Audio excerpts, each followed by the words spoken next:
Paalamenti y'e12 yabadde n'olutuula lwayo lwasookedde ddala olwabadde mu kisaawe ky'ameefuga Kololo era ababaka mwe baasinzidde okulonda omukubiriza waayo n'omumyuka we. Olwokaano lw'obwa sipiika lwabaddemu abantu 3 ng'era gye byakkidde nga muna NRM Jacob Maxson Oboth awangulidde waggulu n'addirirwa munna Nuupu Paulo Mwiru ng'era wano Ssenkagale wa Democratic Party Nobert Mao ye yakwebedde.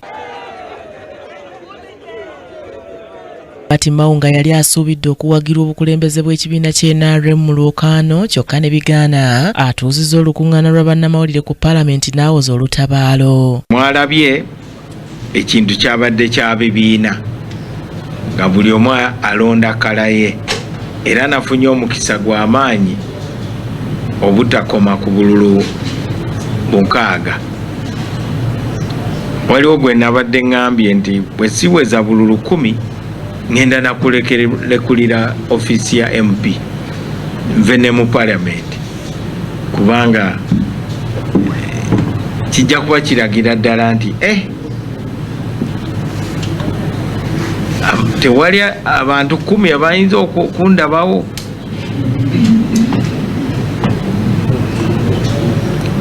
Era ebyavudde mu kalulu buli omu abadde akimanyi nti era bye bigenda okuva mu kalulu. Ono ategeezezza nti ebyabaddewo byonna tebigenda kujjawo nkolagana ya DP ne NRM ng'era agamba nti ekikulu mu byonna waabaddewo obwetaavu bw'okutereeza Paalamenti nga bayita mu kusiguukulula Anita Among gw'agamba nti bangi baali batya okumwesimbako. Batya sipiika alina kubeera wa NRM n'omumyuka wabeere wa NRM. Era kyekiriwo era kyekyabaddewo. Abagamba nti Paalamenti efuuse crime scene ne museka. Ekyo nakibagamba kuba mwebuuza nti lwaki alangiridde nti tadda 231 ne bagamba nti ngadda atya alina kudduka crime scene bakusange bakukwate. Mao bw'ati ayozaayozezza Oboth era n'alaga nga bw'agenda okukolera awamu naye. Era olwaleero we tuzze wano twatandise n'okuyozaayoza Honorable Maxson Jacob Oboth olw'okuwangula obwa sipiika. Tugenda muwandiikira ebbaluwa nga tumuyozaayoza era tuteekemu n'ebiwandiiko ebimu bye tusuubira nti biyinza okumuyamba okutereeza Paalamenti, okuyonja Paalamenti kubanga Paalamenti egubye, mulimu obukumpanya, obubbi bwa ssente. Paalamenti eweddemu akawoowo. Ono era ayagala wabeerewo okunoonyereza ku bintu eby'enjawulo ebibaddewo mu Paalamenti y'e11 wansi w'obukulembeze bwa Anita Among. N'ekirala twagala sipiika wa Paalamenti ateekewo okunoonyereza kwe twayise forensic audit. Abakugu bajje mu Paalamenti bakebere buli kimu kubanga kyemmanyi tekirwadde kiri mu Paalamenti kinene nnyo n'okusinga kye tubadde tumanyi.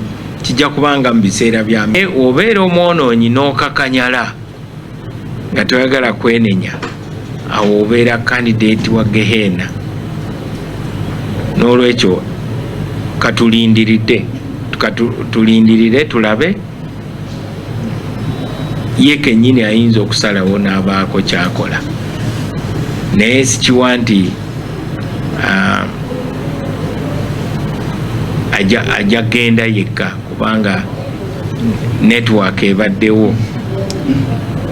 Lazima network ebaddewo. Ye munna PFF Asnas Nyakato eyavuganyiza ku kifo ky'omumyuka w'omukubiriza wa Paalamenti yeebazizza ababaka banne ab'oludda oluvuganywa olw'obuwagizi bwe bamuwadde era bw'atyo n'abasaba okusigala nga bali wamu kitole mu kisanja kino. Abatasobodde okukimeekinga mu bifo bye badde beezimbyemu nabo mbayozaayoza.